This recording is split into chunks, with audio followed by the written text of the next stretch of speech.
mujer. O sea, la mujer piensa que es el cáncer o es el cáncer de mama, algo que está muy difundido, gracias a Dios, y que se hacen las cosas necesarias para prevenir y para trabajar sobre eso, el cáncer de mama, de endometrio, la osteoporosis, las fracturas. Sin embargo, la enfermedad cardiovascular, la afección cardiovascular en sí, el infarto de miocardio, el ACV, en las mujeres sigue siendo la primera causa de muerte. En el mundo, una de cada tres mujeres muere del corazón, digamos. Cuando el cáncer ginecológico en general, tiene una prevalencia importante, sí, y es una de cada cinco mujeres. O sea, el 33% de las mujeres muere de alguna causa cardíaca, el 20% de una causa oncológica ginecológica, digamos. Con lo cual, es un tema que para muchos hoy en la Sociedad Argentina de Cardiología en el mundo, estamos tratando de ponerlo también en el tapete, de manera de concientizar acerca de esto y aprovechar también cierta conducta que tiene la mujer desde chica, desde joven, de cuidar su salud. En general, cuida su salud, su aspecto, su estética en forma muy diferente al hombre, hace mucho hincapié en su cuidado estético, pero también saludable, es más una persona que le da continuidad a las cosas, que toma una conciencia, una responsabilidad, y esto me parece que también es importante porque ayuda muchas veces a que los hombres, acompañados por la mujer o llevados a veces de la mano de la mujer, llega a la consulta y ayuda a prevenir o a tratar ciertas cosas que los hombres de por sí somos medio como negadores, ¿no? Y esto lo vemos a veces que el hombre llega con la cara larga al consultorio y la mujer al lado medio como marcando el ritmo para que el hombre haga sus estudios, si ya tiene una enfermedad, haga sus controles. Me parece que es muy importante el rol de la mujer en este aspecto también, ¿no? No solo por el cuidado de su salud y la importancia que tiene este aspecto en la mujer, sino la mujer como educadora, como líder dentro de su ámbito familiar para el cuidado de la salud de su marido, de su pareja e incluso la de sus hijos, ¿no? Porque hoy hay muchas de las patologías cardiovasculares, lamentablemente, que empiezan en la infancia, que hoy lo sabemos, que se transmiten en forma hereditaria, genética, y la forma de hacer conciencia en la población es a través de la mejor educadora, creo que es el núcleo para todo, que es la mujer. Así que, nada, esta breve introducción porque me parece que es muy importante el tema y yo les agradezco enormemente este espacio. Sé que es un grupo de mucha trayectoria, con mucha presencia, incluso internacional. Así que, primero, felicitaciones por eso. Y segundo, agradecidos de tener este espacio hoy, aclarar las dudas, lo que ustedes quieran, los temas que podamos tocar y que yo pueda responder con gusto. Lo hacemos y lo hacemos como una charla amena, digamos, para pasar este ratito que vamos a estar juntos. Gracias, sí, esa es la idea, porque somos mujeres tan activas, con muchos proyectos, que la verdad que inclusive muchas iniciando esa segunda juventud con nuevos proyectos, con nueva vida, y es importante cuidar la salud también, porque si no tenemos una salud fuerte que acompañe o que pueda contribuir a que nuestros proyectos se cumplan, es muy importante, ¿no? Y quién sabe, a veces también las mujeres es como que miramos más, cuidamos más a los otros y a veces nos dejamos en segundo plano. También Dejamos eso de pasa. lado un poco lo propio, ¿no? Y a Sí, veces en el día a día, con tanta responsabilidad, tantos compromisos, cierta falta sí. de tiempo para todo, ¿cuándo le dedicamos un tiempito también a pensar y o a charlar de estas cosas o aquellas dudas que tenemos, tratar de ir saneándolas para tener claro lo que nos puede ayudar realmente, ¿no? Sí. Exactamente, y eso de prevenir también, ¿no? Bueno, Ujú, acá ujú. tengo algunas preguntas y vamos a empezar, ¿te parece? Doctor, la primera pregunta, vamos a hablar de colesterol. Tengo elevados los niveles de colesterol. ¿Cómo puede ser que tenga elevados los niveles de colesterol si no como grasa, por ejemplo? Bueno, bien. Bueno, esta es una pregunta muy frecuente, ¿no? En la consulta. Personas que se cuidan mucho, que son delgaditas, que hacen una buena dieta, ya hacen, digamos, hay una cierta educación y cultura de comer sano, de comer alimentación basada en esta dieta mediterránea con muchas verduras, frutos secos, carnes rojas 2 o 3 veces a la semana, pero incorporar el pescado, el pollo y demás. Y a pesar de eso, de repente se hacen un análisis y tienen el colesterol elevado. Bien, en principio hay que aclarar una cosa importante, me parece, para todos, y es algo que hablamos mucho con la gente, porque cuando hay que iniciar un tratamiento para el colesterol y el colesterol está elevado, también hay cierta resistencia a esto, ¿no? Vengo para hacerme un control, estoy cuidando de hacer las cosas bien y de repente me llevo un problema. Me dijeron que tengo el colesterol alto, leo por ahí que la medicación produce dolores musculares, no sé qué va a pasar cuando voy al gimnasio. Entonces, una pregunta frecuente y un temor frecuente que surge así, automáticamente. El punto es el siguiente. El colesterol aumenta en determinada etapa de la vida. A ver, genéticamente podemos tener colesterol desde el día que nacemos, ¿sí? Porque hay un componente genético que eso se transmite. Hoy estamos haciendo el colesterol como screening a los chiquitos a partir de los 2 años. Hacemos mucho hincapié en el que se perdió ese primer control entre los 7 y los 11 años y después, si no, los tomamos entre la adolescencia, la edad que va a entrar en la universidad entre 17 y 21 años. Pero hay algo que es por ahí más común, más del día a día, el que nos pasa a la media, digamos, en general, más allá de cosas genéticas, hereditarias y raras. Y el punto es que genéticamente, llegado a determinada etapa de la vida, nosotros dejamos de eliminar adecuadamente el colesterol que producimos. ¿Qué quiere decir esto? Que comamos o no comamos grasas, el colesterol lo tenemos igual en la sangre. ¿Por qué? Porque el 90% del colesterol viene de lo que nosotros mismos producimos en el hígado.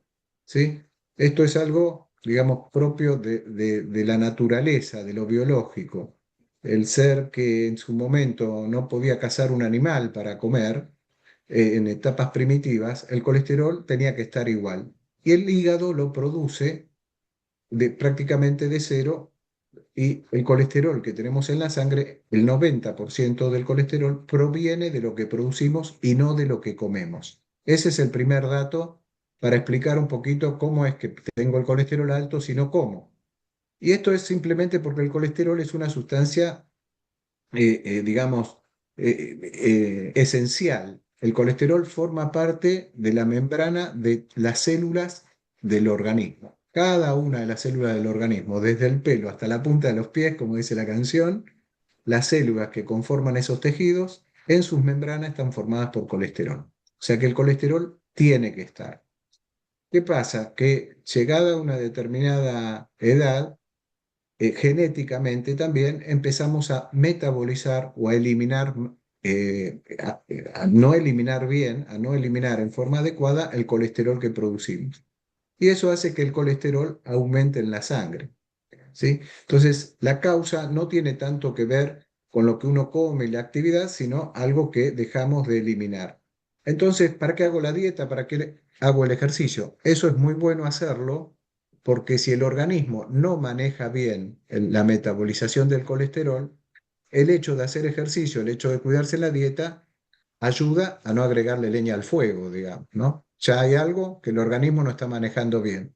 Si encima comemos las que no tenemos que comer o no hacemos ejercicio, estamos con sobrepeso, peor.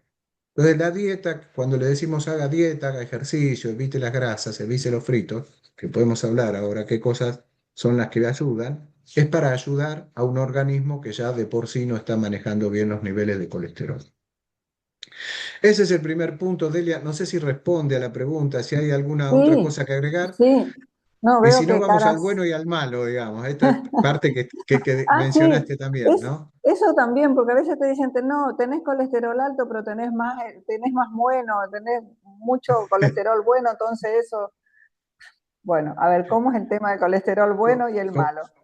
cómo es la cosa? Perfecto. Bueno, el colesterol, una vez que se produce en el hígado, tiene que llegar a los tejidos, ¿sí? El colesterol es una grasa, es un aceite. Con el colesterol pasa lo mismo que cuando ponemos aceite en una olla que estamos por cocinar los fideos, hacer algo, digamos, hervido y le ponemos la gotita de aceite. Bueno, ¿qué pasa? El aceite no se diluye en el agua. ¿sí? Vemos que se forman esos circulitos en la olla, esas micelitas, micelas. Esas micelitas tienen en su capita periférica, lo que rodea y toma contacto con el agua, está formada por proteínas. Y la grasa, el aceite, el colesterol, está en el centro.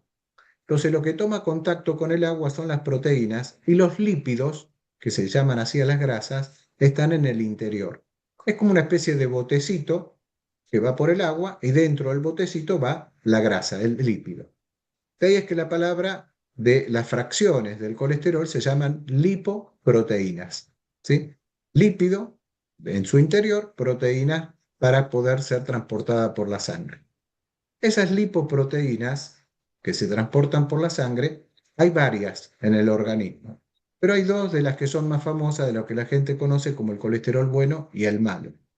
El colesterol que llamamos bueno es el HDL, que viene de la sigla de inglés High Density Lipoprotein. Esos son lipoproteínas de alta densidad, ¿sí? Las lipoproteínas que se transportan en la sangre para llevar el colesterol, las de alta densidad, el HDL, high, son las lipoproteínas que traen el colesterol, traen las grasas desde los tejidos, lo llevan al hígado y en el hígado se eliminan, se metabolizan. Por eso eh, digamos, ahora vamos a ver por qué es bueno.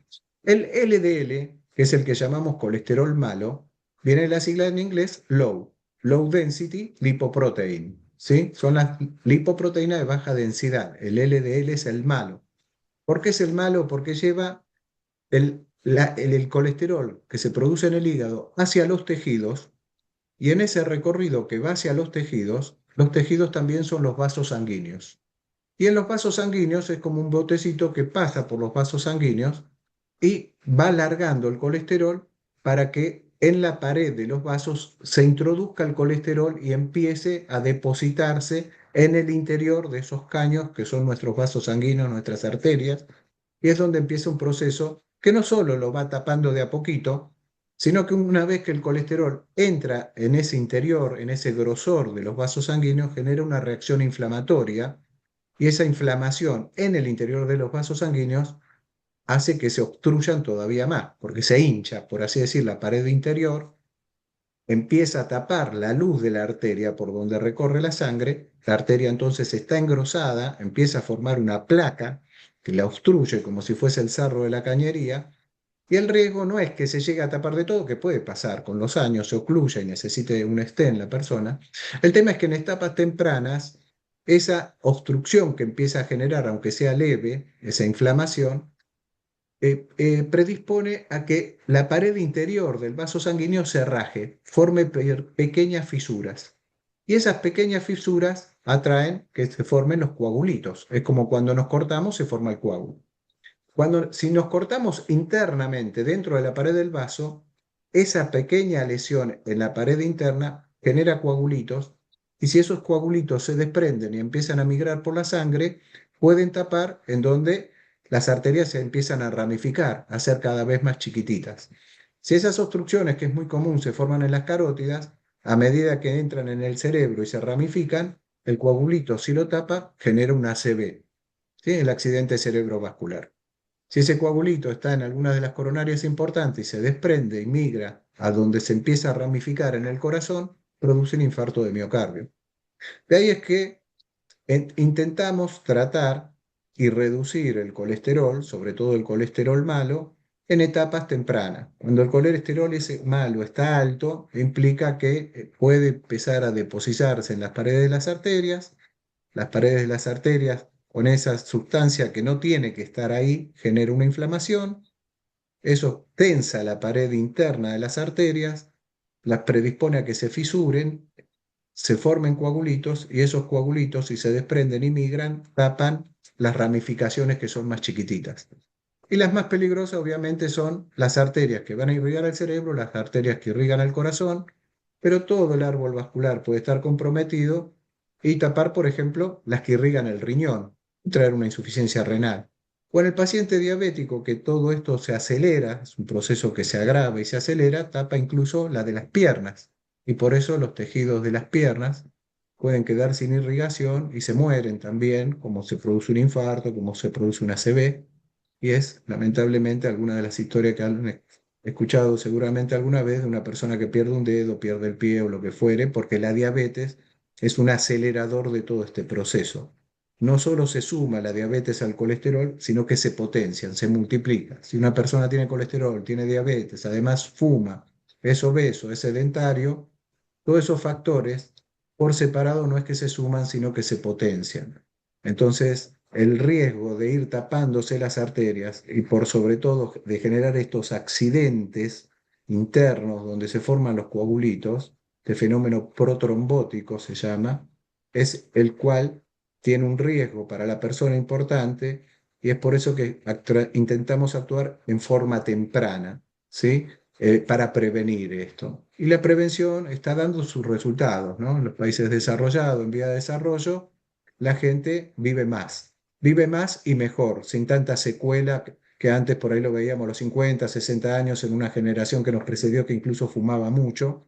Hoy llegamos a esa edad tranquilamente y tenemos la expectativa de seguir hasta los 80, 90, 100 años incluso, porque es así, digamos. Esto estadísticamente se va viendo un poquito más cómo genera impacto todo este tipo de cosas en el sistema de salud. Qué No sé si esto interesante. responde, claro, si quieren preguntar cosas, bienvenido, ¿eh? La verdad que después de esto vamos a salir hechas unas expertas, ¿no?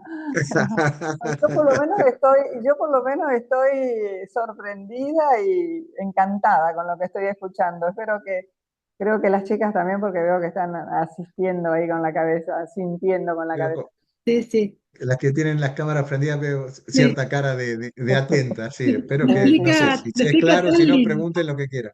lo explica la verdad que muy, lo muy explica bien. re bien, sí, entendible, bien, Sí, sí, bien, muy bien. A sí. ver, doctor, dejé la sal, pero sigo con hipertensión arterial. ¿Por qué? Dejé la sal y sigo con hipertensión, esa es la pregunta. Sí, Bien, perfecto. Bueno, a ver, ese es otro tema, ¿no? Esto tiene que ver un poco como decir, no como nada de dulce y soy diabético. Con la hipertensión pasa algo similar. La sal es un componente del cual puede producir un incremento de la presión arterial, ¿sí? Eso es indiscutible. El tema es que cuando una persona tiene hipertensión, la hipertensión como tal es una enfermedad, no tiene una única causa, es multifactorial, son varias las causas o los mecanismos que conocemos en la medicina por el cual una persona puede tener la hipertensión que llamamos del adulto o hipertensión primaria esencial. Aclaro esto porque en los jóvenes, en los chicos, puede aparecer una hipertensión que llamamos secundaria y puede ser secundaria a un tumor que segrega ciertas sustancias que hacen que se eleve la presión en la sangre y si uno extirpa ese tumor, por ejemplo, la hipertensión se cura. Ahora, la hipertensión primaria, la del adulto, la que empieza después de los 40, 45 años, es en sí una enfermedad, digamos. Y la causa no es solo la ingesta de sal o la sobreingesta de sal. Puede ser un factor que cuando ya uno empieza a tener presión alta, influye otra vez. ¿Tengo que cuidarme? Mejor. Sí, si uno ya no puede manejar bien la presión arterial, el organismo no lo puede manejar bien, agregarle sal otra vez es como agregarle leña al fuego, entonces hay que cuidarse. Pero la hipertensión tiene varios factores, ¿sí? Y por lo menos hoy, de lo que se conoce en la medicina y por lo cual hay alguna medicación para tratarla, hay por lo menos más de 10 mecanismos involucrados, por lo cual hay por lo menos 10 familias de drogas diferentes que actúan sobre la hipertensión arterial. Lo que ocurre con el paso del tiempo y demás en los vasos sanguíneos es que las grandes arterias, otra vez, para recibir el latido del corazón, las arterias se expanden y se achican, se expanden y se achican en cada latido, son elásticas, tienen en el medio de ese grosor de la pared, digamos, como si fuese una manguera, en el grosor, en el interior, en el medio de las paredes, tiene una capita muscular que hace que se expandan en cada latido y vuelve a un tamaño más chico en el momento que el corazón no expulsa la sangre, pero sangra y permanentemente en el torrente circulatorio. Esas paredes con los años se van poniendo más rígidas porque la capita intermedia, la que le da elasticidad, se pierde. Hay diferentes mecanismos que además aumentan la presión en la sangre, como ciertas sustancias que tenemos que eliminar a nivel renal y no las eliminamos, ciertas sustancias que tienen que ver con una liberación mayor entre el juego que hace nuestro sistema nervioso autónomo, entre el sistema nervioso simpático y parasimpático, que mantiene ese tono vascular que hace que la arteria esté más dilatada o esté más cerradita. Si esas sustancias se empiezan a desequilibrar, ese tono también se altera y los vasos sanguíneos por ahí están más contraídos en reposo, en su situación basal, que dilatados. Por supuesto, hay muchos otros mecanismos que influyen en esto y para cada uno de esos mecanismos en general hay hoy alguna familia de drogas que trabajan sobre él. Uno de los componentes es la sal, uno de los componentes es la retención de líquido y sal, por eso también se utilizan los diuréticos para la hipertensión arterial. Eh, ¿Qué pasa con el comer sal o no comer sal? Los hipertensos en general, el 10 a 15% únicamente son hipertensos sal sensible, o sea, son hipertensos que por un exceso de sal se convierten en hipertensos, se tiene la presión alta, uno le quita la sal y baja y no necesita medicamentos. Pero eso está entre el 12 y 15% dependiendo de los grupos que se estudian poblacionales. Cuando uno le dice no coma sal, evite las cosas saladas a las personas, es en general porque tiene hipertensión, tiene alguno o muchos de estos mecanismos que hacen que sus arterias se pongan más rígidas, más duras, y le pedimos que no coman sal para no agregarle más leña al fuego, digamos, y que tenga mayor presión un organismo que ya de por sí no la puede manejar. Con respecto a la sal, si uno deja de comerla y sigue hipertenso, es porque es hipertenso, va a necesitar un tratamiento y el tratamiento va a estar ligado a alguno de estos otros mecanismos. Es común que el médico le dé una medicación para bajar la presión, que es como a veces debutan las personas, se va a una guardia, puede se encontró un día con la presión alta, le dicen tómese, pero vaya al cardiólogo. Cuando viene el cardiólogo, lo que hacemos es asegurarnos que sea un hipertenso, que no es que porque una vez discutió, se enojó con alguien, corrió el colectivo, amaneció con dolor de cabeza por otros motivos y se encontró con una presión un poquito más alta. Nos aseguramos realmente que tenga hipertensión. Para eso se tiene que dar en forma repetida o en forma constante una presión que esté por arriba de los valores normales. Ahora podemos aclarar también qué es eso. Y en general, si eso no es suficiente, porque cada tanto cuando se toma la presión en su casa, tranquilito y demás, está su presión normal, le agregamos un estudio que se llama presurometría o MAPA. MAPA es la sigla del monitoreo ambulatorio de la presión arterial. Con esa presurometría tomamos la presión durante 24 horas a la persona, incluyendo la noche, las horas de sueño. ¿Por qué? Porque ahí hay un patrón importante que dice si la persona es hipertensa, cuando en las horas de sueño que debería bajar la presión no baja. Se mantiene con ese tono de vasos contraídos y no se terminan de relajar durante la noche. Para eso está estudiado, hay un patrón, digamos, que tiene que seguir el organismo biológico y si esa presión está por encima de ciertos valores, no se relaja en horas nocturnas de descanso y demás, sabemos que esa persona es hipertensa. Hay otros estudios que se hacen hoy en día, que se hacen con Doppler, Doppler arteriales, miembros superiores e inferiores, se mide la velocidad de la onda de pulso, la velocidad con la que el corazón eyecta la sangre, y sabemos de acuerdo a eso si sus arterias están más rígidas, más endurecidas, por el cual una persona puede tener hipertensión. Y obviamente el análisis de sangre y orina clásico, porque en función de estas sustancias que pueden generar la hipertensión, sabemos si hay también algún otro trastorno que puede estar acompañando o generando este tipo de cosas. Obviamente ahí también vemos si la persona tiene diabetes, si tiene colesterol, si tiene mala función renal, porque todas estas cosas no es que vayan a ser la causa, pero influyen mucho en el tipo de hipertensión que pueda tener. Vuelvo ahora a la sal para no irme del tema, pero si la persona es hipertensa, tiene que cuidarse la ingesta de sal. A veces saqué el salero y eso dura 3 días. Entonces, a veces más que dejar la sal totalmente, es ver de la manera que uno puede prolongar esto en el tiempo y es poniéndole un poquito de sal, comprando esa sal baja en sodio, condimentándola distinto, poniéndole sal de apio, lo que fuere. Pero uno de los datos importantes que yo les recomiendo a mis pacientes, y a veces la gente no lo tiene en cuenta, es no cocinar la sal. ¿Qué quiere decir esto? Que si uno hace un asadito o hace un pollito al horno, no le ponga sal gruesa que lo rodea de todos lados y lo llena. Hay que evitar cocinar con sal. ¿Por qué? Porque todo eso se impregna en lo que después Mira, comemos. Y eso lo incorporamos. Entonces, qué hay que interesante eso. cocinar sin sal, poner la carne a la parrilla, poner el pollito al horno y una vez que lo sacamos le ponemos un poquito de sal a gusto. Eso va a disminuir un montón la ingesta de sal.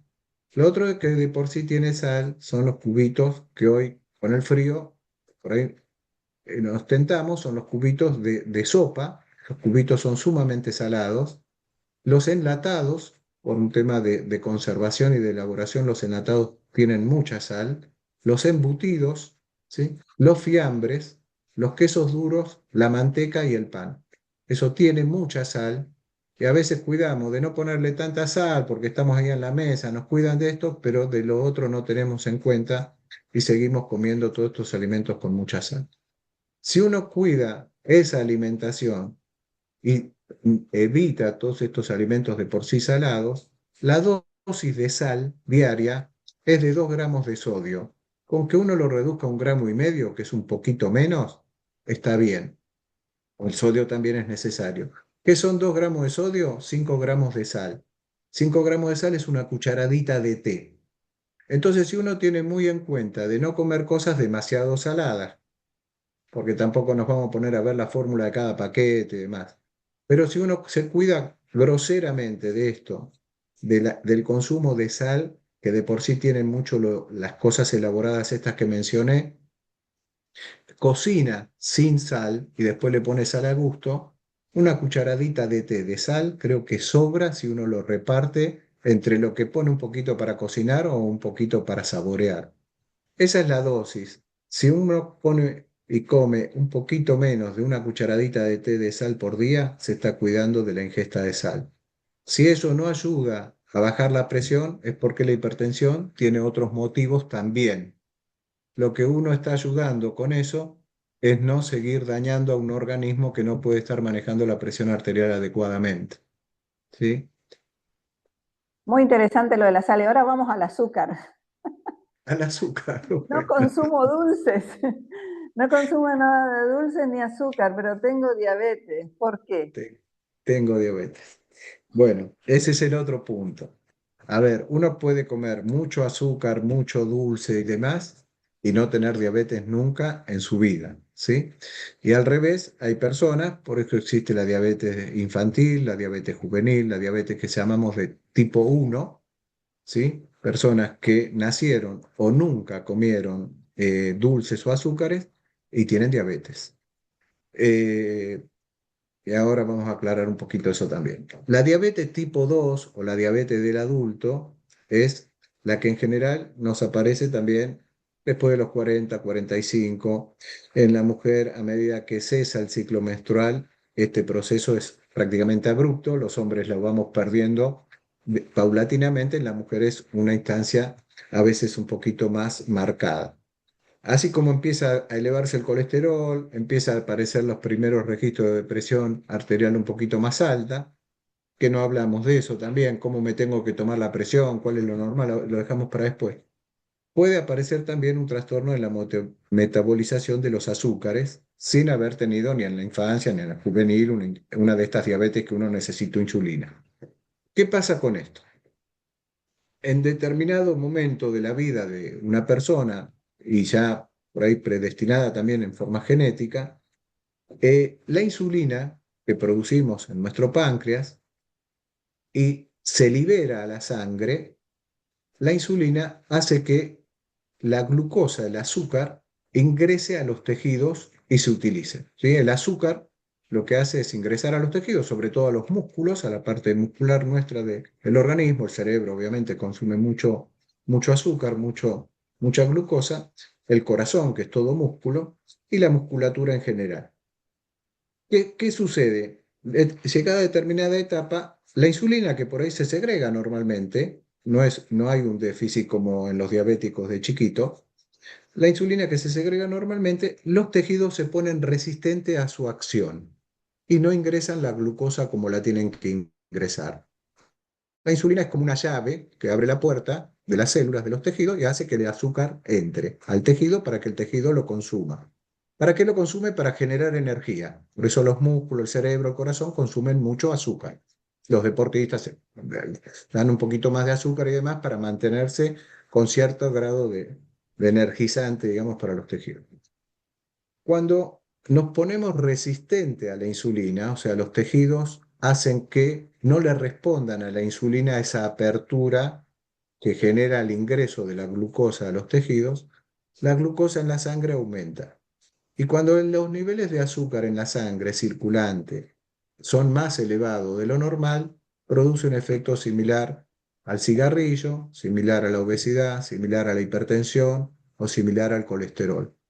La sangre cargada de más azúcar de lo que tiene que tener en su circulación empieza a endurecer los vasos sanguíneos. Daña la pared interna de los vasos sanguíneos, la que tiene contacto con la sangre, y comienza el proceso que se llama de aterosclerosis o arterioesclerosis. No solo se forman ateromas internamente, se empiezan a tapar, sino que las arterias se empiezan a endurecer y poner más rígidas. Atero y arterioesclerosis. Se Eso es envejecen. con el azúcar, perdón, ¿eso es con el azúcar? Sí. El Ah, pensé que azúcar era, en mira vos, sangre, la mala, el, a veces no, las creencias que uno tiene, que pensé que era por el colesterol. el azúcar en sangre elevado es tan malo como el colesterol elevado, como el tabaco, como la hipertensión, ¿sí? Y todos colaboran para que los vasos sanguíneos se vayan dañando, se vayan endureciendo y se vayan tapando, para decirlo en criollo y simple. Si se tapan, otra vez vamos a lo mismo, las carótidas que van a ser las que llevan, los troncos que llevan la sangre hacia el cerebro, el riesgo está ahí, con una ACV, el infarto, el riñón, y lo que le pasa en general al diabético, que además se acentúa más la obstrucción en las arterias de las piernas. Por eso los diabéticos, no bien controlados, aunque sea la diabetes del adulto, pueden tener alguna heridita en los pies, en los tobillos, en los dedos y no se curan. ¿Por qué? Porque las arterias empiezan a taparse, no llega suficiente irrigación y eso hace que uno de los primeros signos es que no se cicatrizan bien las heridas, ni hablar de que se pueden infectar y demás. Porque además ese azúcar en la sangre elevado no solo daña los troncos, las arterias grandes, como si por ahí el colesterol, que se va depositando en donde se van bifurcando las arterias grandes, sino que la diabetes daña los vasitos cuando se van haciendo cada vez más chiquititos y microscópicos. Daña la microvasculatura. Y esa microvasculatura que se empieza a cerrar y a obstruir en todo un tejido al que no le llegue irrigación, a veces la arteria grande, el tronco, no está tan tapado, pero la microvasculatura está muy enferma, muy obstruida. Por eso al diabético también le controlamos de cerca la retina, que son los microvasos que irrigan en donde se forma la visión en el ojo. A nivel cerebral, ni hablar, carótidas y esto, coronario lo estudiamos, pero también tenemos muy en cuenta que no son solo las arterias grandes de las piernas, sino que es la pequeña microvasculatura que llega hasta lo más chiquito de los tejidos en los dedos, en los extremos de los pies y demás. En resumen, el azúcar elevado no necesariamente tiene que ver porque estemos comiendo o no más azúcares o más dulces. ¿Sí? A veces la gente dice, no, porque vos no te cuidabas y siempre fue gordo, siempre fue gordo.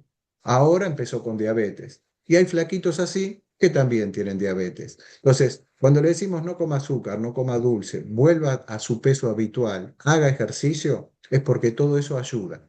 Es no agregarle más dulce y azúcar a un organismo que lo tiene elevado. Es decir, le haga ejercicio para que los músculos consuman ese azúcar que está elevado. La caminata simple, si no puede hacer otra cosa, ayuda a que los músculos traten de meter ese azúcar que no está ingresando a los músculos y lo consuman. Bajar de peso, obviamente, ayuda a que todo eso mejore. Y de ahí es que son nuestros consejos. Trate de mejorar todos esos aspectos, pero no lo va a curar si ya es diabético. La diabetes empieza porque se metaboliza mal el azúcar, porque la insulina no ingresa a los tejidos el azúcar para que se consuma. Y otra vez, hay varias familias de drogas hoy en día que actúan por los distintos mecanismos que hasta acá conocemos y que se descubrió algo para tratarlo, por lo cual también, al igual que la hipertensión, puede ser que su médico le diga, tome esto para bajar la diabetes, pero si tiene una diabetes un poquito más pronunciada, le agrega una segunda, una tercera, una cuarta droga, y que a veces la gente dice, ¿cuántos remedios tengo? Sí, pero es la mejor manera a veces de combinar distintos mecanismos para controlar la glucosa o para controlar la hipertensión, y a través de esos distintos mecanismos uno evita aumentar mucho la dosis de algo, que en definitiva es ineficiente porque no actúa por los otros mecanismos que la producen, y por otro lado, al aumentar esa dosis aumenta los efectos colaterales. Entonces, hoy también, ¿en dónde está la moda de los tratamientos? En combinar diferentes mecanismos que sean eficientes por los distintos mecanismos que producen estas cosas, sin elevar tanto las dosis. De esa manera, los efectos colaterales son mínimos y la eficacia es mucho más efectiva, perdón, que la redundancia, ¿no? Optimiza uno el tratamiento de esa manera. Y tratar de evitar la insulina, es la insulina, ¿no? Lo que se aplican cuando ya no Sí. tienen con la El enfermedad. diabético del adulto, el diabético tipo 2, tiene hoy por lo menos hasta la posibilidad de combinar 4 o 5 medicamentos vía oral. Sí, hasta 4 o 5 medicamentos vía oral antes de pasar a requerir insulina. No es un insulino dependiente como los chicos, los jóvenes, la diabetes juvenil, pero puede ser que sea insulino requiriente. Después de 3 o 4 drogas que se combinan, si no la toleran o no son efectivas, siempre está la posibilidad de agregar la insulina y agregarla incluso. O sea, la insulina a veces se usa en combinación con los medicamentos orales, porque una vez que la glucosa está dentro de los valores normales, es como no tener diabetes, digamos. O sea, prefiero no tomar la medicación. Si uno toma la medicación es como el hipertenso. En cuanto la presión se controla y se normaliza, es como no haber sido hipertenso. El riesgo de que se tapen las arterias disminuye totalmente. Y hablando de tapar arterias y salud cardiovascular, los 10 pasos, los 10.000 pasos, no 10 pasos, los 10.000 pasos diarios, Del bueno, diez relojito, mil pasos, 5.000, 6.000, lo que uno se proponga, ¿ayuda a mejorar la salud eso, cardiovascular? eh, eso ayuda un montón, ¿sí? No necesariamente tienen que ser 10.000. Y ahora lo aclaramos también un poquito eso porque hay, digamos, una publicación de muchos estudios que se hicieron con distintas poblaciones y es muy reciente ese metaanálisis, se llama cuando se juntan varios estudios clínicos científicos y se analizan en conjunto para ver el efecto. El hacer ejercicio, la caminata, los pasos, es lo más básico, les diría, para ayudar a la salud cardiovascular. Si a partir de ahí uno puede andar en bici, puede hacer bicicleta, correr, bienvenido sea. Pero lo más básico que prácticamente toda la gente, salvo que tenga una discapacidad, obviamente, lo puede hacer es caminar, simplemente caminar. La ¿Cuántos dosis pasos? ¿Cuántos pasos? Yo puse en mi aplicación seis en el mil pasos, relojito. pero me parece que me Bien. quedé corta con mi meta. No, Mi meta hay un diaria. mito que es que tenés que caminar 10.000 pasos por día por lo menos. Y lo que se vio Uh, en este estudio grande que te comentaba, Delia, es que lo más importante es salir del estado de sedentarismo. Si uno se pone estos relojitos para medir más o menos lo que hace en su vida diaria y se pasa mucho tiempo sentado en trabajo y demás, y lo puede medir, estamos alrededor de los 3.000 pasos. Si uno no sale a hacer una caminata, aunque sea de 20 minutos, media hora, no llega a los 6.000 en el día y cerramos el día con menos de 6.000 pasos. Lo que vio este metaanálisis, digamos el análisis de varios estudios científicos, es que lo más importante, más que caminar 10.000 y exigirse a veces algo que cuesta, es salir del sedentarismo, pasar de 3.000 a 6.000 pasos diarios. Eso ya de por sí ayuda a prevenir o a reducir el riesgo de tener un infarto, de tener una ACV, si sos hipertenso, a mejorar tu hipertensión porque libera ciertas sustancias, como las endorfinas, que son las más conocidas.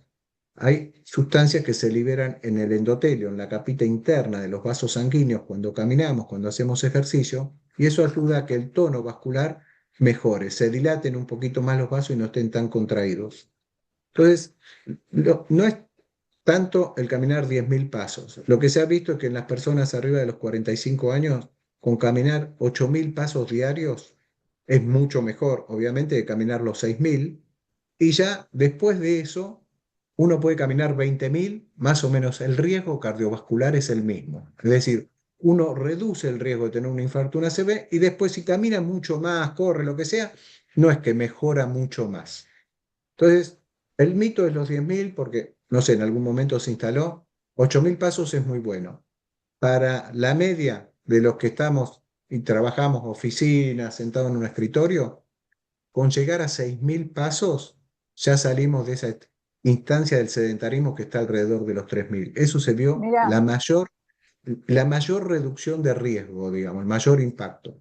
Y acá para tengo los un que no par de, tienen, perdón, sí, sí, no, seguí. para los que no tienen el relojito y que contar los pasos y demás, la dosis, así como le decía de la sal, la dosis son 150 minutos semanales. Eso es caminar 30 minutos, media horita, al menos 5 veces a la semana. ¿Sí? Si uno se pone la zapatilla y dice, me voy a dar la vuelta, 30 minutos y vuelve 5 veces a la semana, tampoco todos los días, eso tiene un gran impacto en reducción de riesgo, reducción de ACV, de infarto y de muerte cardiovascular. Buenísimo, eso está bueno, medir así por tiempo. Acá tengo dos preguntas. Si no camino, pero en cambio voy a nadar un par de largos, ¿ayuda del mismo Buenísimo. modo? Buenísimo.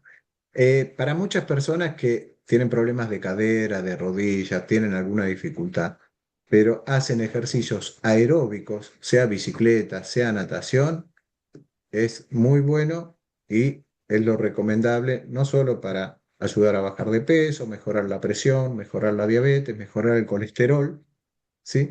Sino que de por sí el sedentarismo es otro de los factores de riesgo, ¿no? Los que nombré, el tabaquismo, el sedentarismo, la obesidad. Ayuda a salir del sedentarismo, que es como bajar el colesterol, como bajar la diabetes, además de colaborar con todos estos factores. Y la natación, el poder hacer ejercicio incluso en el agua, ni siquiera la natación. Las personas que van y se toman una horita de clase en la pileta mientras el que dirige los ejercicios está ahí afuera, es muy, muy bueno. Sí, eso y la Bárbara. bicicleta. Lo que tratamos de evitar, que en el hombre tiende a hacerlo, a partir de cierta edad que va perdiendo masa muscular, es que se ponga a hacer pesas. El ejercicio que es, digamos, de fuerza, eso no es bueno, colabora para incrementar la presión arterial si ya es hipertenso, y eso no está tan medido. En la medicina hacemos la ergometría en bicicleta o en cinta, caminando, pero no haciendo pesas, porque eso no aumenta tanto la frecuencia cardíaca, pero aumenta mucho la presión arterial. Entonces, para las personas que ya tienen estos factores que hablamos, lo mejor es hacer ejercicio aeróbico. Y el ejercicio aeróbico es la caminata, si corre mejor, bicicleta, pileta. Muy bien, sí, mira, justo la otra pregunta era, ya está respondida para Irma, si hago bicicleta media hora diaria, eh, Buenísimo, es igual, sí, ya, yo creo que ya esto ya nos acabas de contestar. buenísimo, Irma, sí, sí. Todo lo que sea ejercicio aeróbico, bienvenido sea. Y ahora, la pre y posmenopausia, ¿en qué afecta nuestra salud cardiovascular? Bueno, a ver, cuando ¿Afecta? lleguemos en algún momento de esa etapa, Sí, sí, no, eso para pensar a futuro, algo para para ir, tenerlo en ir viendo cuenta. para el futuro. A ver, el tema es el siguiente. Así como les decía, el riesgo cardiovascular en la mujer, digamos, como algo que hoy se está intentando hacer concientización.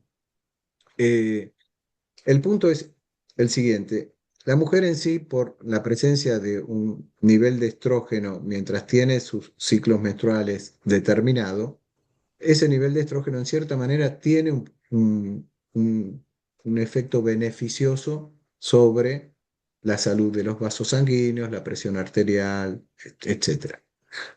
En el momento que inicia ese periodo de cambio hormonal en el cuerpo, hay una instancia en la cual este, baja, no es que se pierde, pero baja en cierta manera ese efecto protector. Y a partir de ese momento la mujer se equipara en riesgo a el hombre. ¿sí? Entonces, la mujer a medida que atraviesa esta etapa, empieza a tener el mismo riesgo que viene arrastrando el hombre de por sí de etapas previas, digamos, ¿no? Lo va perdiendo paulatinamente, la mujer hace más un salto abrupto en cuanto a riesgo cardiovascular. De ahí es que es importante cuando una persona se acerca a esa etapa, controlarse el colesterol, controlarse la presión, controlarse la diabetes y controlarse las hormonas tiroideas, porque también es algo que a veces se desestabiliza y empieza a tener o hipo o hipertiroidismo, ni hablar si tiene nodulitos y demás, porque formaría parte de la misma prevención cuando decimos el endometrio o la mama. Pero sin necesidad de tener ningún nodulito, ningún tumor ni ningún cáncer, simplemente se desequilibra la liberación de hormonas tiroideas y es un factor que influye en muchos de estos aspectos e incluso en la sensación a veces de palpitaciones, de que el corazón late más rápido, si está hiper, y si está hipo, que se sienta más cansada, más agotada, que llega a determinado horario de la tarde y se siente como más apagada cuando antes estaba mucho más activa. Entonces son cositas que hay que mirar y hay que controlar. ¿De qué manera influye la menopausia o la post? Este, afecta otra vez el tono vascular, los vasitos sanguíneos se ponen más contraídos, se va perdiendo la capa elástica que hace que, digamos, tengan cierta flexibilidad cuando pasa el latido de la sangre y entonces empieza a estar más rígido, a tener hipertensión.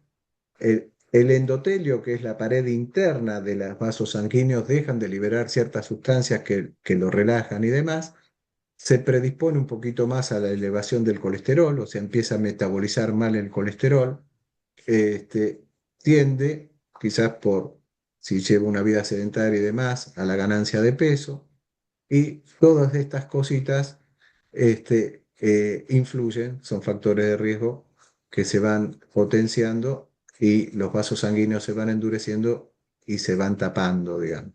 La mejor Eso manera es es, tener todo controlado, digamos. Si es la tiroides, si es claro, la hipertensión, si es la diabetes, controlarlo de la manera que sea, mantenerse activa, mantenerse en peso, este, y, y claro, porque vivir acá saludablemente justamente, la etapa, digamos, ¿no? claro, bueno, porque acá justamente una de las preguntas que tenía era la obesidad, ¿no? ¿Cómo afecta a la salud también, a la salud cardiovascular? Que ya nos dijiste, controlar el peso. ¿Cómo Sí. se calcula Eh, el eh, peso? Más o menos, para ay, decir un peso va- entre va- qué va- porcentaje. ahí vamos a eso. Delia, mira, una cosa importante, y la American Heart hace ya unos años publicó los 7 hábitos saludables y le agregó un octavo que ahora les cuento, pero de los 7 hábitos saludables, justamente tener el control de la diabetes, de la hipertensión, del colesterol, del sedentarismo, de la obesidad, del estrés, que son las cosas asociadas no porque entremos en determinada etapa de la vida, sino esto nos puede ocurrir en cualquier momento, nada más que en determinada etapa de la vida tenemos que echarle el ojo a estas cosas de que más o menos todo vaya en orden para que no nos afecte más de la cuenta, porque la edad se suma, digamos, obviamente es un factor más. El octavo es el sueño, es las horas de sueño, las horas que realmente descansamos y en especial durante la noche. No es lo mismo la persona que duerme 10 horas de día porque hace un trabajo, no sé, de sereno, de guardia a la noche, que las personas que duermen durante la noche. Y la medida, como todo, la medicina le va poniendo medida, las personas que duermen menos de 6 horas o duermen más de 10 horas no es bueno. La medida está en alrededor de 7, 8 horas de sueño nocturno, bien descansado, digamos, de dormir, de descansar. Eso ayuda muchísimo para evitar que los vasos sanguíneos se vayan enfermando y se vayan obstruyendo. Más todos los otros 7 que mencioné. Con respecto a la Interesante. obesidad y el peso, para uno tener rápidamente la cuenta, es lo que uno más o menos mide en centímetros. Después del metro, es lo que debería medir en kilos. Es decir, si una mujer mide unos 60, debería pesar 66 kilos, 10% más, hasta ahí va bien. Es lo más lindo que me pudo haber dicho el doctor. O sea que yo estoy flaca. Es que eso ayuda mucho, ¿sí? No, porque te dicen, 10 kilos menos de lo que te da el centímetro. Tienes que, si así, viste, te No, morís no, de... no, no, no, Bueno, no. Pues, a ver, si uno mide 1,60, lo ideal sería pesar 60 kilos. Sabemos que con los años y demás no vamos a volver a tener el cuerpo de los 17. Entonces, pesar 63, 66, está perfecto. Un hombre es 1,70, 70. ¿Cómo se calcula esto? Se calcula con un índice que se llama índice de masa corporal. El índice de masa corporal es dividir el peso que uno tiene, el peso, si ponerle pesa 70 kilos, dividido la altura al cuadrado, ¿sí?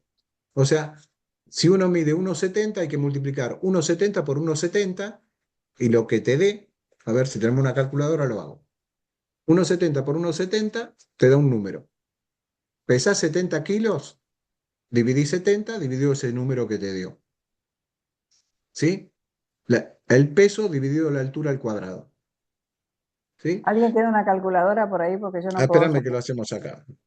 A ver, Vamos a suponer una persona de 1,70 m por 1,70 me da 2,9 para redondear. 2,9. Entonces, si pesa 70 kilos dividido 2,9, le da 24. ¿Sí? ujú, 24. El índice, ese es el índice de masa corporal. Hay que dividir el peso dividido la altura al cuadrado. Hasta 25 de índice de masa corporal, el peso es normal. ah, Por supuesto que si tiene por debajo de 18 o 17, está con un problema de bajo peso, digamos, la persona. claro. ¿Sí? No, no es conveniente tampoco. Pero hasta 25 el índice de masa corporal es normal. Entre 25, 24 y pico, ahí tiene un peso normal. Entre 25 y 30 tiene un sobrepeso y arriba de 30 de ese masa corporal se considera obesidad. ¿Sí?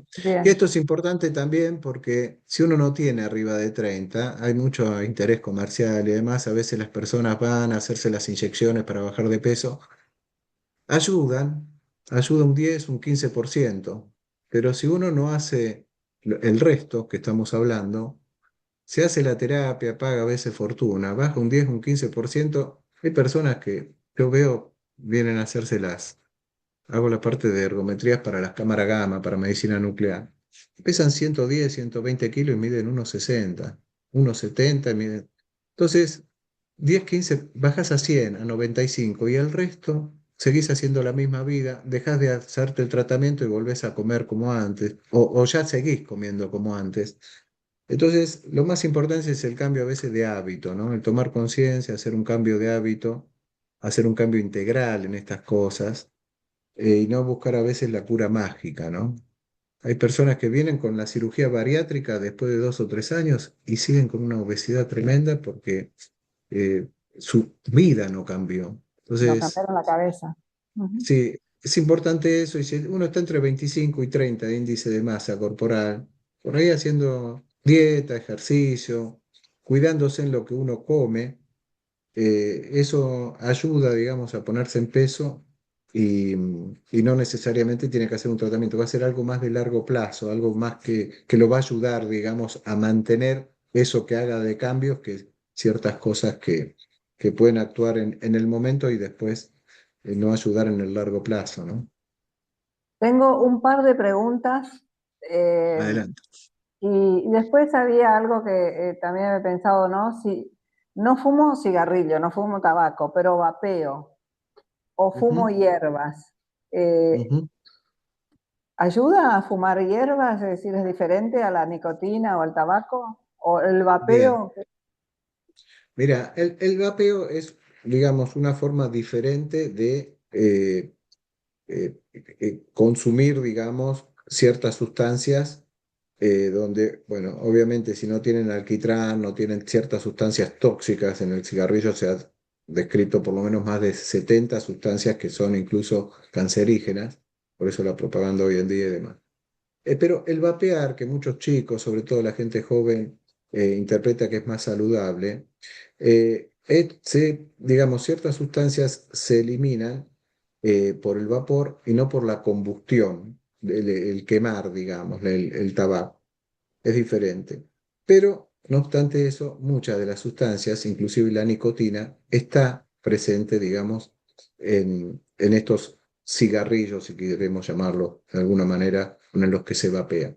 Con lo cual, ni siquiera la parte de esa dependencia, digamos, o esa adicción que uno puede generar, ayuda. Y para esto se hicieron estudios científicos, porque podía haber sido una herramienta para ayudar a dejar de fumar, y se ve que ese efecto adictivo no solo no se pierde, digamos, no mejora en eso, sino que incluso puede aumentar, porque también como erróneamente uno cree que vapeando no va a tener el daño que con el cigarrillo, termina por ahí vapeando más y la incorporación de nicotina en ciertos componentes termina generando lo mismo.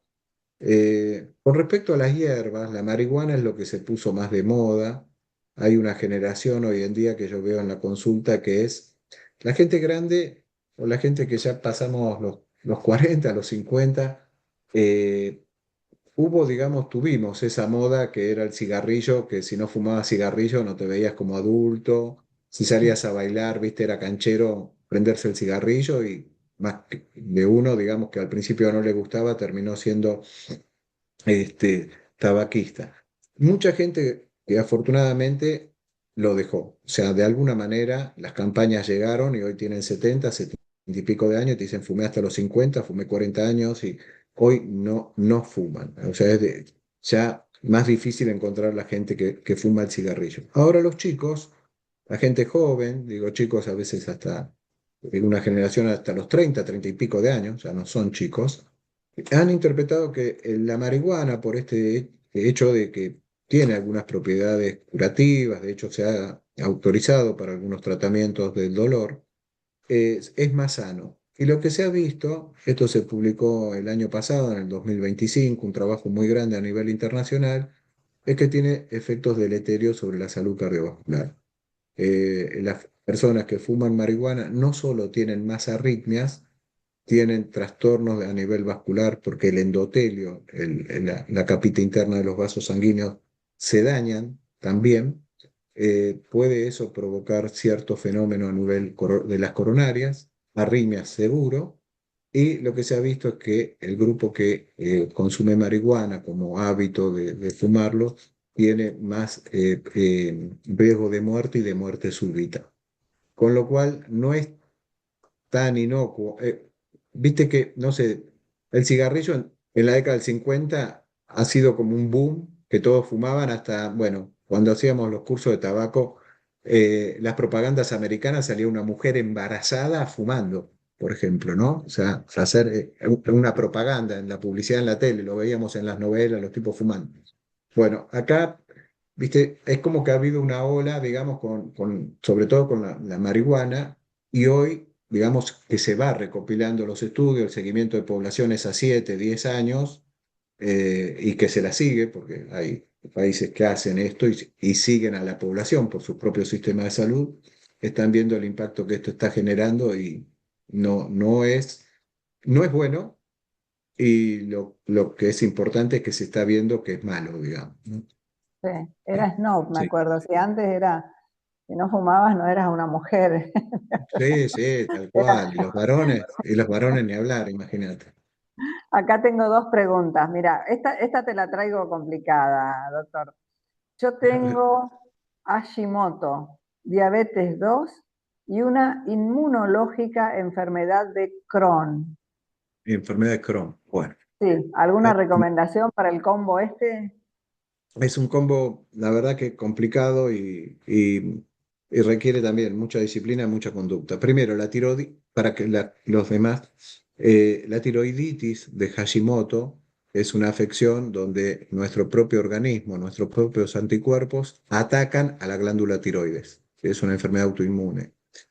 Y la enfermedad de Crohn o colitis ulcerosa es otra forma de expresión donde los anticuerpos propios de nuestro organismo, los anticuerpos son aquellas cosas que producimos para atacar a los virus, a las bacterias y que se encarguen de detectarlas y el sistema inmune los destruya. Bueno, ¿qué pasa en estas enfermedades? Nuestros anticuerpos reconocen a parte de nuestro cuerpo como si fuese un, un cuerpo extraño, como si fuese un virus, como si fuese una bacteria. Nuestro anticuerpo se vuelve en contra de nosotros mismos. En el caso de la tiroiditis, reconoce a la glándula como si fuese extraña y la ataca. En el caso de la enfermedad de Crohn, reconoce a la pared interna del intestino, de ciertas porciones del intestino, como si fuese un cuerpo extraño y lo ataca y genera daño. La tiroiditis de Hashimoto obviamente produce hipotiroidismo, porque la glándula empieza a funcionar mal. La enfermedad de Crohn es una enfermedad bastante jorobada, porque así como daña la mucosa interna del intestino, produce mucho dolor cólico, trastornos de la motilidad intestinal e incluso sangrados, sangrados intestinales. Eh, Tanto una como otra, y sobre todo la enfermedad de Crohn, requiere de tratamientos específicos donde se intenta frenar el daño que produzca el sistema inmune y si la enfermedad es muy seria, incluso puede llegar a requerir que se saquen ciertas porciones del intestino para que esas úlceras que se van generando no provoquen un cuadro muy grave.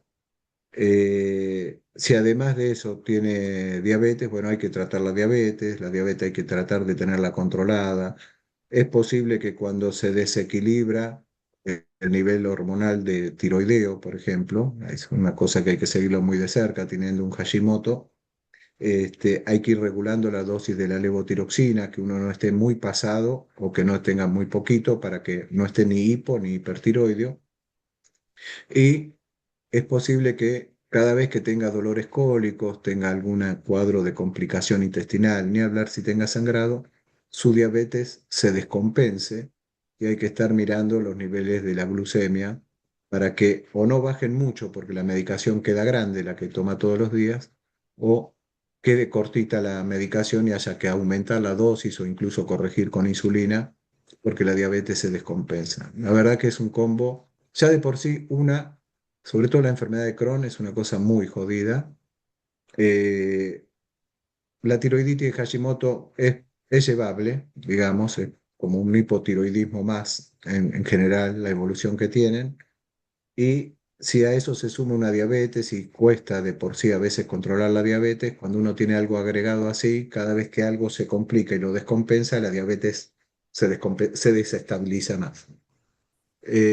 Con lo cual, bueno, no importa, digamos, la persona en la audiencia que esté, eh, requiere cuidado, requiere disciplina, requiere mucha conducta para lo que uno come, sobre todo la dieta, para mantener el tema del Crohn y los cuidados necesarios para estar encima de la diabetes y por otro lado con los niveles de tiroides, de no abandonar el tratamiento con el endocrinólogo porque cada tanto hay que ver si no hay que regular la dosis de la levotiroxina, ¿no? No sé si Bueno, quieren querida preguntar algo amiga, específico, algo más específico sobre esto, pero si era el punto traerlo sobre la mesa, sí, es un tema complejo, digamos, ¿no? gracias. Con respecto, a te cambio, con respecto a qué opinión sobre los huevos para nuestra alimentación, en nuestra alimentación. Bueno, qué buena pregunta, Delia. Mira, hay algo que no mencionamos hoy, dijimos lo de la sal, no dijimos lo del colesterol, por ejemplo. Los huevos, la verdad que es muy bueno comerlos. Lo que habría que evitar es comer, si uno tiene el colesterol alto, comerlo frito. Cualquier cosa que uno haga, si tiene el colesterol alto y quiere ayudar a su cuerpo, no es que lo va a curar, ¿sí? No es que es la causa, pero sí lo va a ayudar, es evitar los fritos. Entonces, primer punto, evitar el huevo frito, así como evitar las milanesas fritas o lo que sea frito. Mejor hacerlo al horno.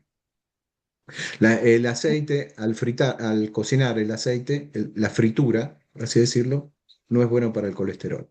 Tampoco es bueno para el colesterol las grasas trans y las grasas saturadas, que afortunadamente hoy están en todos los paquetes de las cosas que en general comen los chicos de esas cosas muy gustosas, tienen mucho.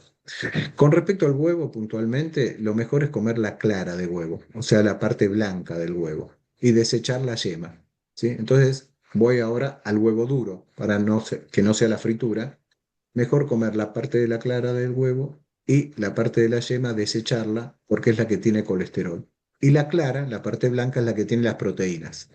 Entonces, si hay algo que necesitamos, es por ahí a veces reforzar un poquito las proteínas, para la parte muscular, si hacemos ejercicio y demás. Y el colesterol, que de por sí, si lo tenemos bajito, no pasa nada, desecharlo. Delia, te fuiste. Ah, Aquí pensé estoy, que no, se te acá cortó estoy. la Yo estaba llamada. leyendo la otra pregunta, ¿qué idea, qué criterio tenés sobre el consumo de estatinas? No sé si leí bien. El consumo Estatinas. de estatinas, a ver, si uno tiene el colesterol elevado, ahí hay otro punto. ¿Hasta dónde el colesterol?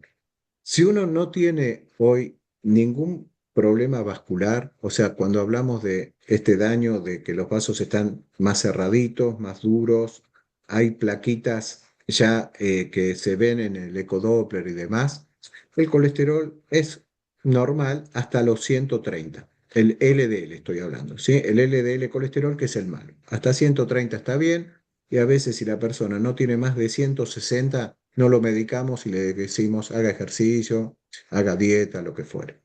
El punto es que si ya hay algo de daño vascular, es decir, aparece una placa en las paredes de las arterias están más engrosadas, más endurecidas, hoy lo que recomiendan las guías internacionales por estos estudios poblacionales es llevar ese LDL colesterol a 70. Entonces, una persona que por ahí tiene 110 o 120 dice, no, pero estoy normal porque el laboratorio dice menos de 130. Sí, para las personas que no tienen ningún daño vascular. Para las personas que ya tienen una plaquita depositada en el interior de las paredes de los vasos, tienen una enfermedad coronaria o es diabético, el colesterol LDL debe estar en 70.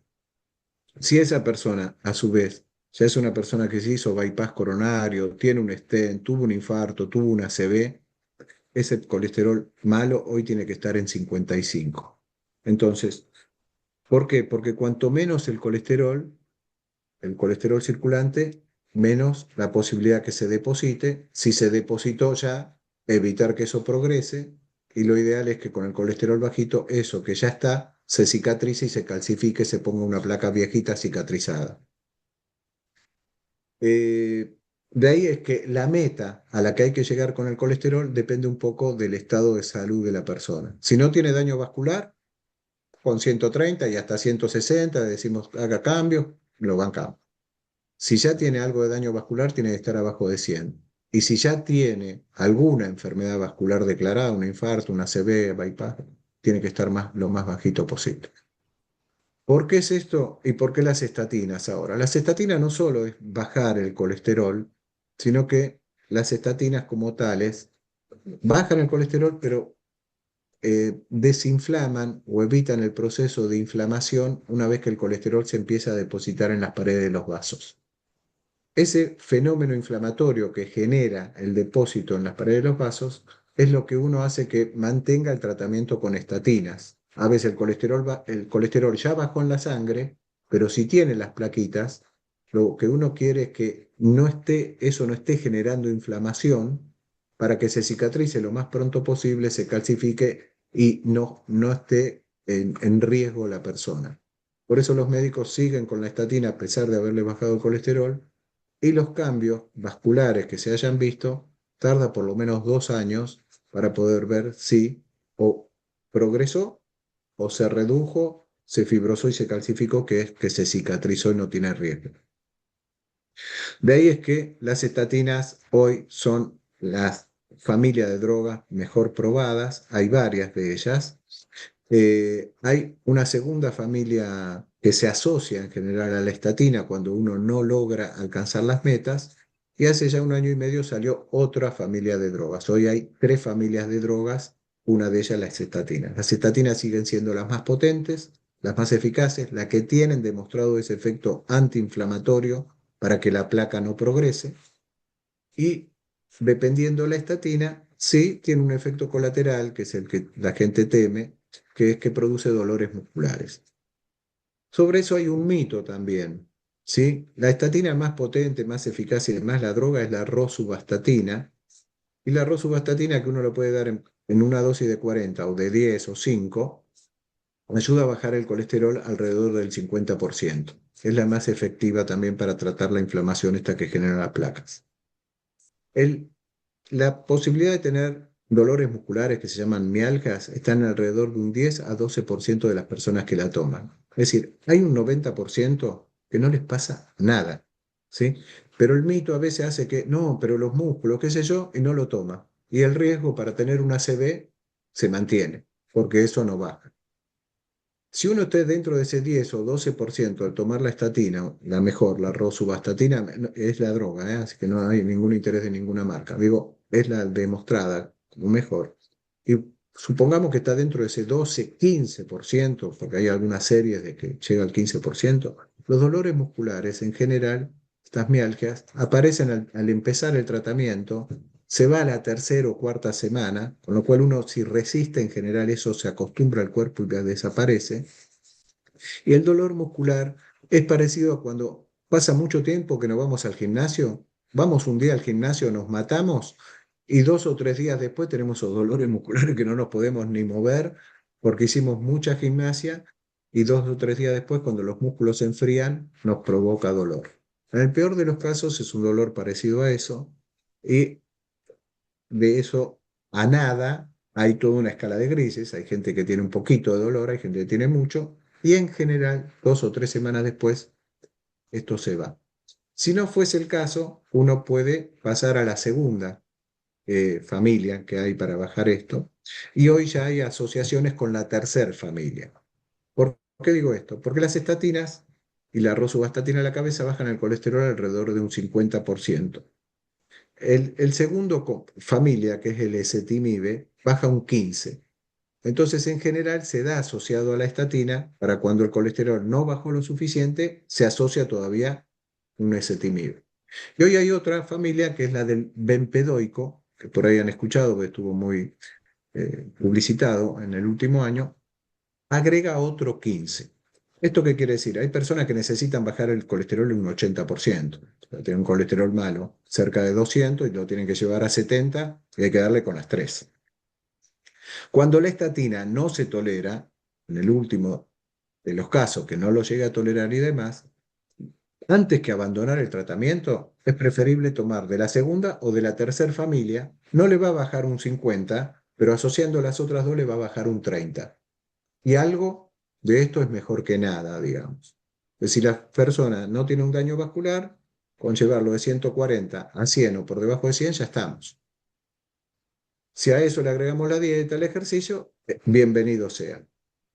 Otra cosita más, dentro del grupo de las estatinas, la ROSU que nombré es la de mejor alcance y también la que tiene más efecto colateral, este 10-12%. La atorvastatina, la que le sigue, es un poco menos potente y produce en alrededor del 8% las mialgias. Y hay una estatina que ya lleva como 15 años en el mercado, pero que es la más nueva, que produce solo un 2%. Prácticamente no provoca mialgia y son leves. Es algo más nuevo, a veces las obras sociales no lo cubren, es más cara, pero está dentro del rango de las estatinas, cuya eficacia está arriba de la reducción de un 40 y pico por ciento. De 50, la otra es un poquito menos, la que reduce un 40, pero solo tiene un 2% de mialgia. Y si no, está la posibilidad de asociarla a la segunda o a la tercera familia que nombré, que por ahí no es tan potente, pero tampoco produce estos efectos adversos. Esas directamente no producen nada de dolor muscular. Bueno, la verdad, impresionante. Acá estaba leyendo los agradecimientos de Mirta, Bueno, de Irma, de gracias. Alicia, quienes hicieron las preguntas. Este, la verdad, nos diste una charla súper interesante, nos desasnaste en un montón de cosas. Yo no sé el resto de la chica, pero a mí me pareció súper, súper interesante, súper didáctico y muy bien explicado. Muy, muy como, porque no hablaste con términos esos términos que te marean y no entendés nada. Así que eso también es muy lindo. A ver, para que voy a leer, acá hay un último comentario. Me Muy alegro. La idea completo, dice es lo que les Mirta, la del comentaba al combo. principio, ¿no? Mirta, La idea es Mirta, la que, del que combo, cada dice, una pueda conocer esto y sea también una banderada, digamos, de promover o de educar, digamos, con estas cosas, porque me parece que es importante por la salud de las personas, ¿no? muy interesante, todas muy agradecidas, muchísimas gracias, dice Liliana Nasif. Eh, la del combo dice, ya estoy medicada para el combo. Muchas gracias, excelente, muy completo, muy didáctico. Bueno, la Bueno, muchas verdad, gracias. desde Gema muy satisfechas por haber ofrecido esto a las mujeres de Gema y además porque habíamos hecho también abierta a la comunidad. Y Darío, te agradezco muchísimo el Bueno, tiempo, gracias. la paciencia y toda la generosidad en haberte explayado tan bien en cada una de las preguntas. Hasta Bueno, pronto, me quizás alegro. volvamos a hacer otra, porque ¿sabés lo que pasa después? O sea, ay, yo no pude, quiero estar, ¿dónde se escucha? ¿Dónde se graba? Y quizás te vamos a convocar para alguna otra charla Con nuevamente. gusto. Con mucho gusto. Con Porque mucho mira, gusto. si Cuando tuvieron, quieran. mira, aplausos te ponen acá. Y ahora es que si no, Bueno, muchas gracias. Gracias, ¿eh? gracias por habernos acompañado todo el tiempo. Muchas gracias, Ahora, Bueno, doctor. que tengan una buena noche. abran sus Gracias. micrófonos si quieren y saludan. Sí, muchas gracias, realmente increíble. Eh, Bueno, un gracias. placer escucharla, un placer. Bueno, muchas gracias. Gracias. Muchas gracias, muchas Muchas gracias. gracias. Bueno, muchas gracias. Realmente un profesor, como nos Sí, ha explicado Gracias. todo. sí. No, sí, muchas gracias y seguramente lo voy a consultar porque usted es muy completo, doctor. Sobre todo con todo lo que Bueno, tengo muchas yo. gracias. Bueno, bárbaro, muchas gracias. Veníamos Cómo no, un zafando con gusto. el tema de diabetes, etcétera, pero cuando habló de las tiroides, ahí creo que yo fui Doctor, una de las que me anoté. Sí, viste que yo vas tengo- escuchando cosas y decías, ahora entiendo, Va, ah, va, está,